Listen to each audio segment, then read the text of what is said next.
In today's video, I'm going to teach you how to turn off notifications on Substack. We all know how relentless notifications can be, continually vying for our attention.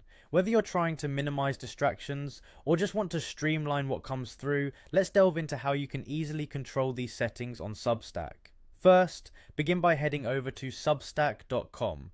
Once there, you'll need to log into your account if you haven't already.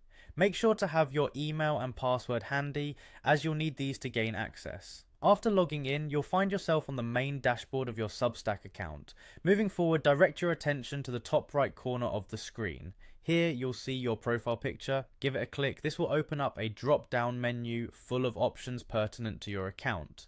Within this drop-down, locate and click on Settings. Clicking here will navigate you to the settings page where you can modify various aspects of your Substack account.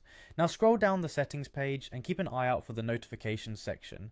This is where all the magic happens. You'll find a comprehensive list of notification settings that you can adjust. Within the notification section, you'll be presented with various options.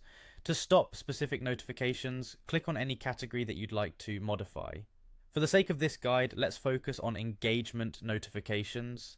You may want to adjust what notifications you receive about who is interacting with your content, such as comments, likes, and shares. Upon selecting engagement, a new series of options will be visible to you.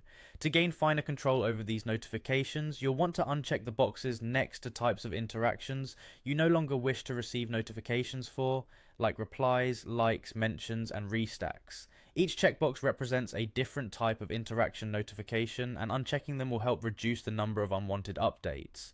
But wait, there's an even quicker way to silence all engagement notifications. Look for the option that says turn off all engagement notifications. Toggle this option on and poof, all notifications related to engagement are turned off at once. This is particularly useful if you're looking to significantly cut down on digital clutter. And there you have it. Simply follow these steps to disable notifications on Substack with ease. Taking control of your notifications can make your digital experience smoother and more focused. Making these adjustments ensures that only the most essential and meaningful alerts come through, improving engagement and productivity. Thank you for joining me in this tutorial today, and I hope you found this walkthrough as seamless and straightforward as intended.